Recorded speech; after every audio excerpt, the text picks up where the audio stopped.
4 to 5 years of school if you go baccalaureate. Take advantage of every opportunity you can to get into a facility that you can actually work under a nurse or under a licensed practitioner.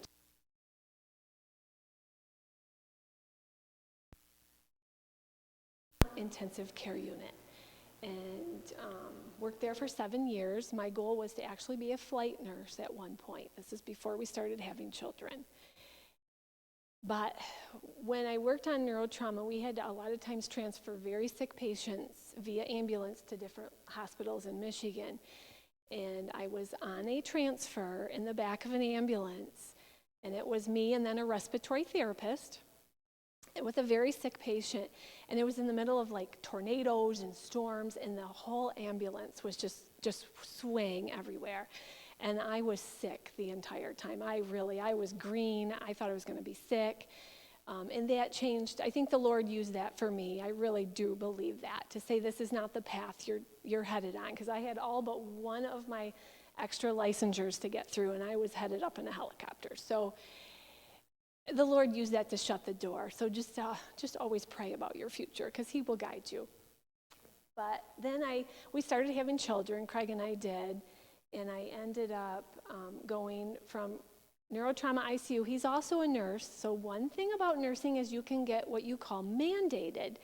And being mandated means that if you're scheduled for an 8-hour shift and they cannot find staffing to staff that unit that you're working on, they force you, and it's in your contract, to stay an extra 4 to 8 hours to cover that shift against your will. Well, when you have 2 working parents who are nurses, and we were in a predicament one day, we were both forced to stay, and we had 2 children that we had to get to, and we could not get to them, and no one to get them. Grandparents travel, we just had nobody. So I was encouraged to do something where I couldn't be mandated, and that took me to what you call the float pool at Hurley. I should tell you that's where I've worked, is Hurley Medical Center. And so the float pool allowed me to work throughout all the critical care units and not be mandated. That's not within the contract there. So I could go home after my scheduled shift. And I learned a lot doing that, because I worked the cardiac care intensive unit, I worked surgical intensive care, I worked little kids intensive care, I worked in the ER. So I got a lot of versatility again, a lot of education, just learning about all these different types of patients, because I was in a specialty area. And then after that, an opportunity came up. They hired someone. They started cardiac rehab at Hurley. And I went to work for cardiac rehab. And that's where patients who have just had open hearts surgeries or heart attacks come in.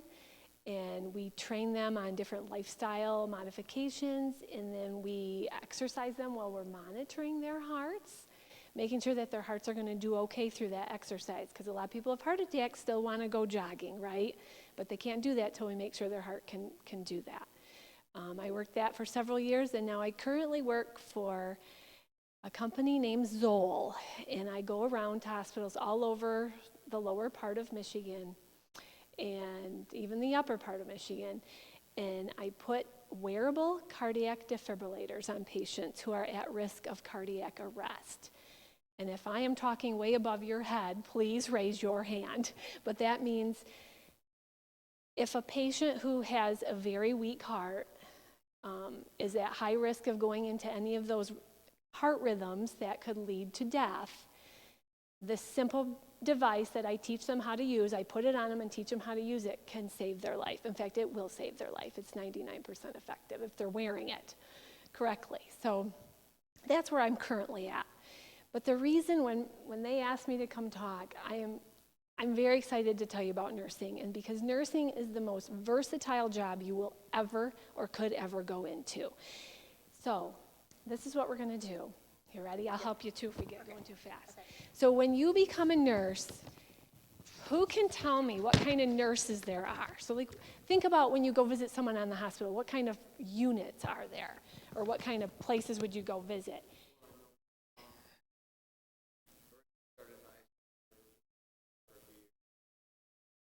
Okay, so we have ICU and we have emergency room, okay? Now the ICU, there's several specialties in the ICU. So branching off of that would be pediatrics, peds, neonatal, the little babies that are born premature.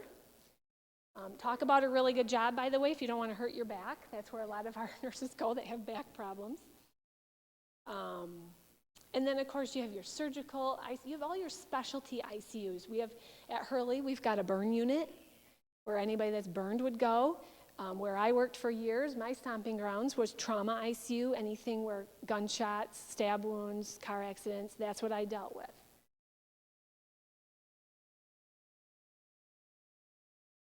Coming in the trauma center, oh, that varies.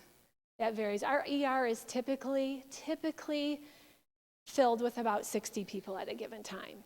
And they're constantly, though, some of them are being admitted, some of them are being discharged. You know, it just depends on the time of the day. So, but an average, yeah. Okay, what else? Who else can think of a different area in nursing? OR, very good. And that's pretty complex itself too. You've got OR, with OR comes pre-op as well as post-op. You see patients before. Those are totally different nurses in every one of those areas, all trained differently, okay? What else? Think of ailments. I think of cancer. You've got oncology.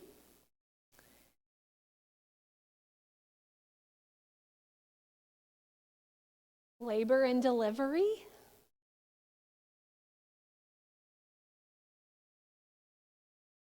Just medical. All of the elderly that come in, they have all these medical problems. As we age, we get sicker and sicker. Dialysis, people whose kidneys aren't working and you have to put them on dialysis machine. And then one of the last ones is rehab. So just a floor nurse, I guess quote unquote floor nurse, these are just some of your options. But that doesn't end there. There's a whole lot more. So other nursing possibilities, now these are mostly for the hospital, okay? So let's look at outside of the hospital. You've got nursing homes and rehab centers. You have school nursing. Talk about a good job. You get summers off, holidays off. I could do that. You've got camp nurses. Camp nurses actually, now Christian camps typically are volunteer, but some of your actual camps, like your YMCAs, they're decent paying jobs. Community and public health nurses.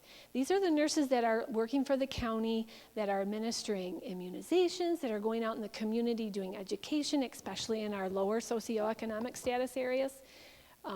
Just teaching these people that don't have the resources that some of the other people do about health and wellness and nutrition. Here's a fun one, a cruise ship nurse. A lot of responsibility as a cruise ship nurse, though. I mean, you got to think there's only a couple of you healthcare professionals on that boat for those, 1,000 people. Yeah, at least. You've got nurse educator. You could go around teaching, and you can do that in the hospital as well. You've got a legal consult nurse. If you're into that whole attorney type situation, court system, you've got the legal nurse. They as well make a decent amount of money. Not that we're doing this all for money, but you've got a prison nurse. One of my friends does this. They have procurement nurses. Does anybody know what a procurement nurse is? No? Organ donation. These nurses travel all over, typically statewide, and they go around and they see patients that have been declared brain dead, and they set up the organ procurement process. They get the patient ready on the other end. They're making sure they're facilitating, because organs, once you take them out of a body, you've only got so much time. Those helicopters are standing usually in our parking lots waiting to take those organs and get them to the patient somewhere else. So very important, but they do a lot of hours. When they get called on a case, they don't get a lot of sleep for a couple days.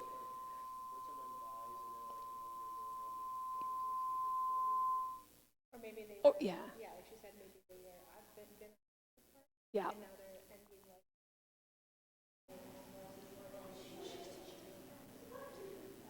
That's right, yeah.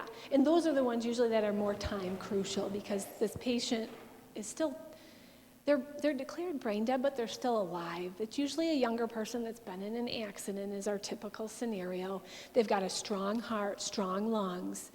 So we're going to use those for someone that maybe can get another, many years out of their life.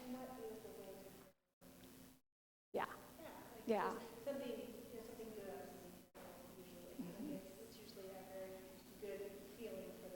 It is. It's very rewarding. It's difficult, but eventually when they can meet the person that's got those life-saving organs in this person that they loved, it's nice. Yeah.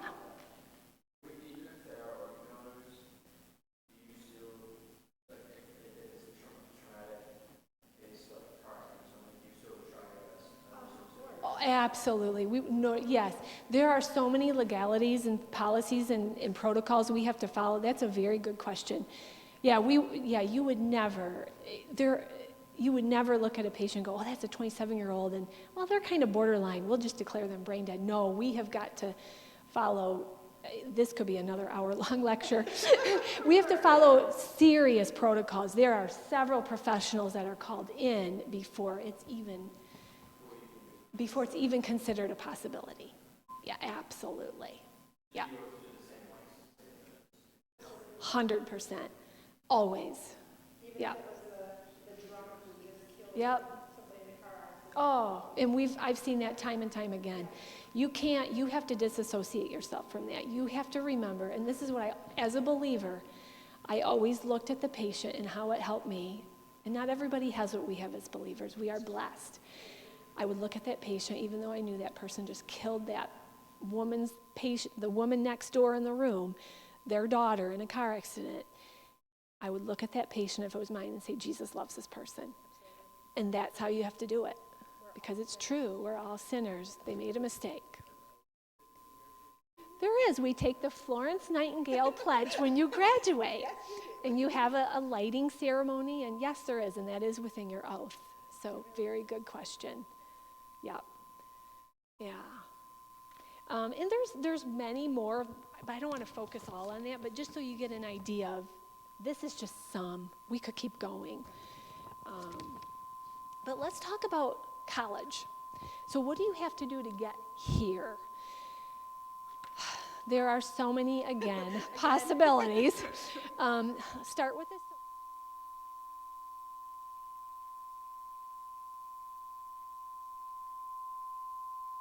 Because once you finish those prereqs, then you start your clinicals, okay? So you could, on a fast track program, get an associate's degree and take your licensure within 3 years and be an RN. Let me see what time it is. I don't know. How long do I have? Oh, I have a while. Good. Okay, good. These are the jobs right here that you can do with an associate's degree. Most floor nursing positions, you can do it with an associate's degree and you can do very well. It's when you want to start jumping into some of these positions or any type of management positions over these areas that you would have to go the next step into a baccalaureate degree. Now, a baccalaureate degree, depending on the program, is going to be 4 to 5 years. 4 years is quite intense. You're going to have some summer and spring courses. Some of your semesters are going to be pretty heavy, but you could do it in 4 years. Amy, yep. Did you do 4 or 5? I did 4. She did 4. I was dual enrolled. Yeah, okay, so that's true. So if you're dual enrolled, that will help speed your process along, and you could easily do it in 4. All colleges are different. U of M, back when we went, so many people applied, they took 32. So only 32. But things have definitely changed in the 20-some years since we graduated. So their nurses are in high demand right now. High demand. No, total. So associate's degree, total of 2 to 3. Your bachelor, a total of 4 to 5. Now, if you get your associates, which many people do, you can go this route, start working as a nurse, and then get your baccalaureates. through like a rapid program online from home. And many people are doing that right now. And your employer will probably get paid. And you'll probably get paid. Yeah, you probably won't pay a penny of it. So there are there are some benefits to that.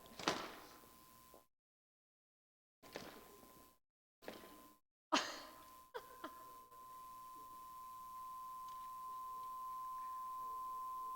know, Just loose, isn't it? Thank you. and I was pushing on it, so I think that was part of the problem. So baccalaureate degrees will get you any of your management positions, any of your community public health, legal consult, your nurse educator definitely are going to need at least your baccalaureate. A lot of times you can begin some of these positions.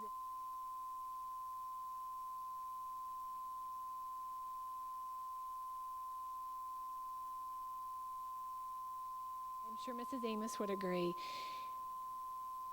The best thing you can do if you're going into nursing is go this route, at least get your baccalaureates and work a couple years as a nurse before you go any further, because you cannot replace the experience and what you learn in a clinical setting compared to what you'll ever learn behind a book or at a desk.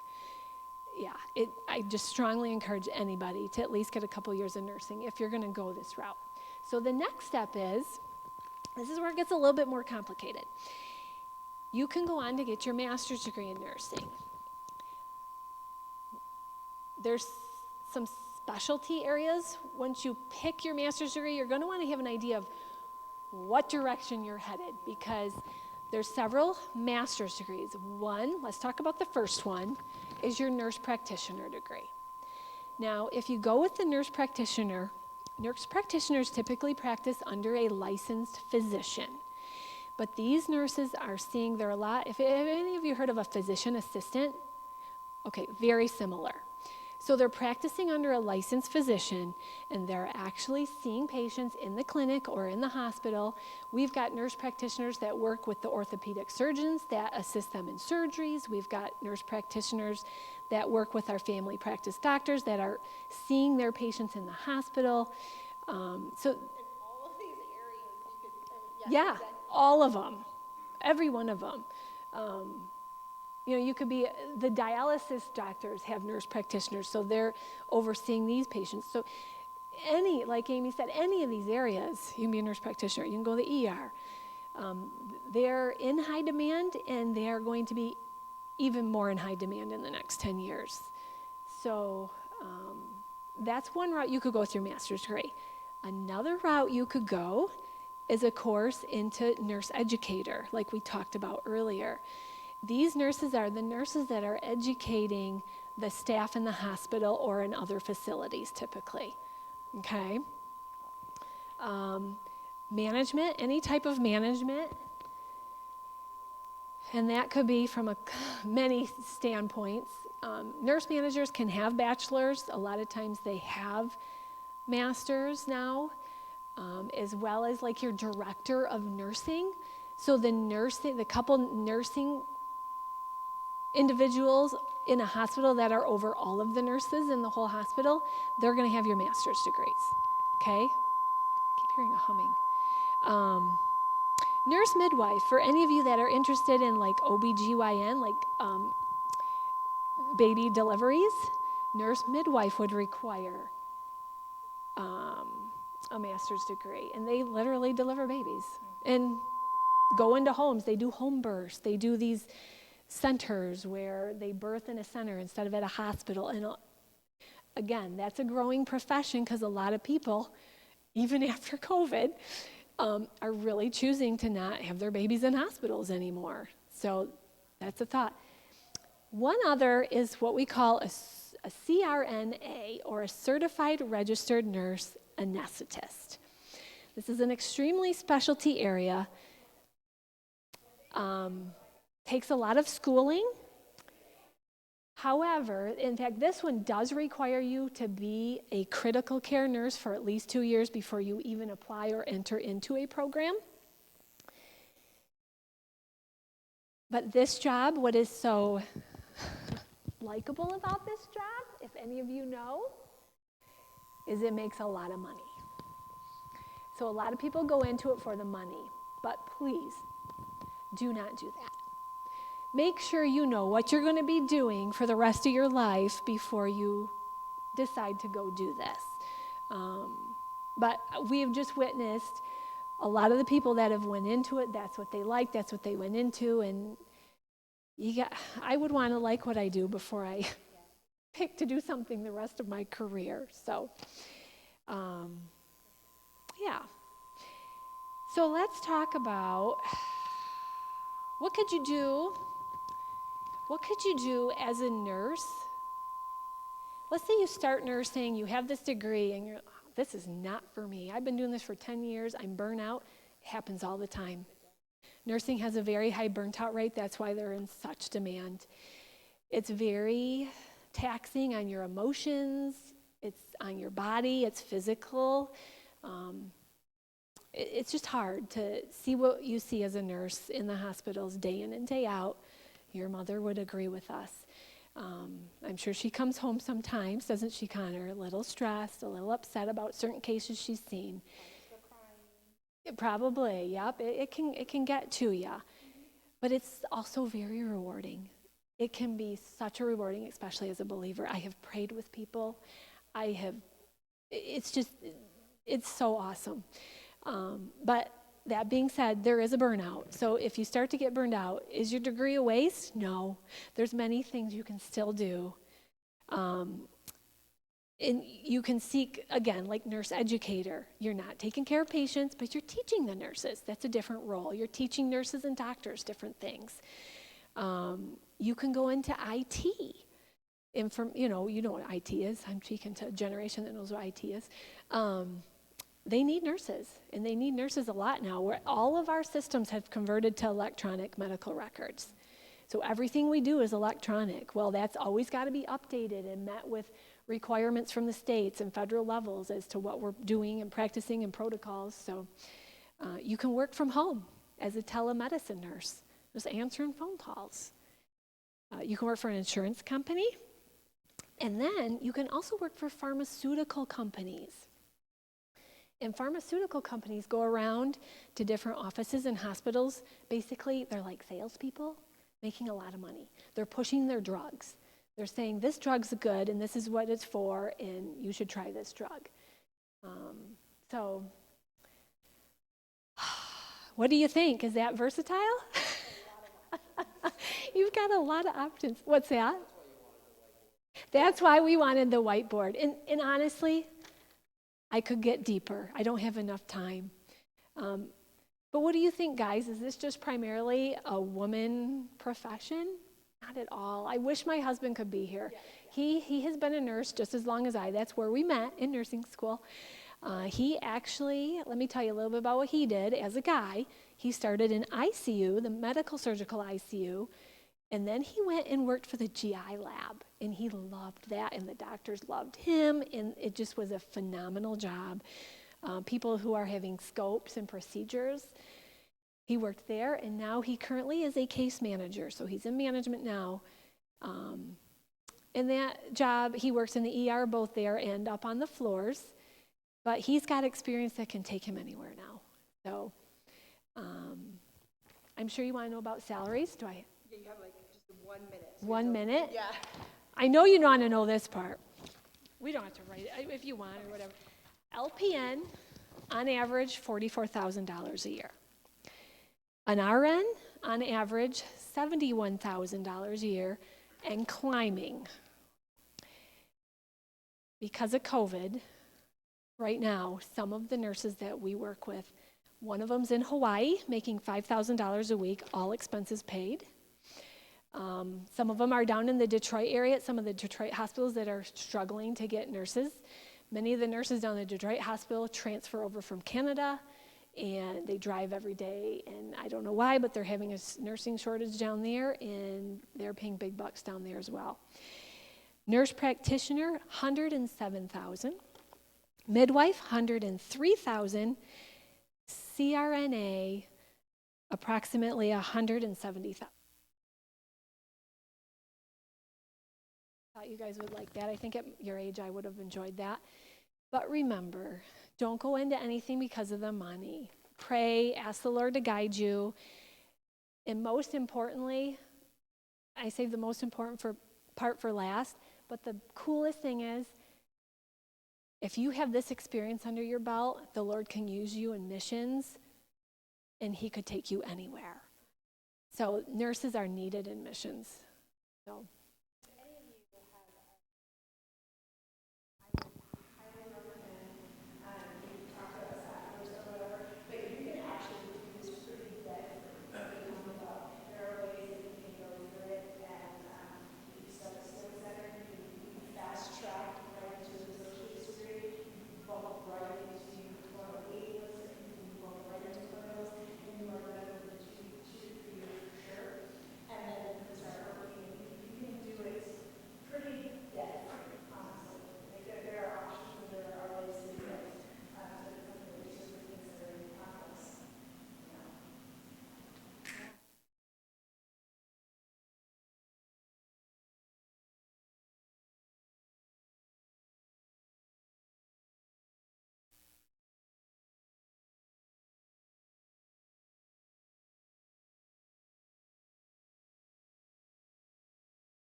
On a given unit, and with midwife, that would be labor and delivery. And then you would go back to get your master's degree. It's about 2 more years of training. Yeah. Yeah.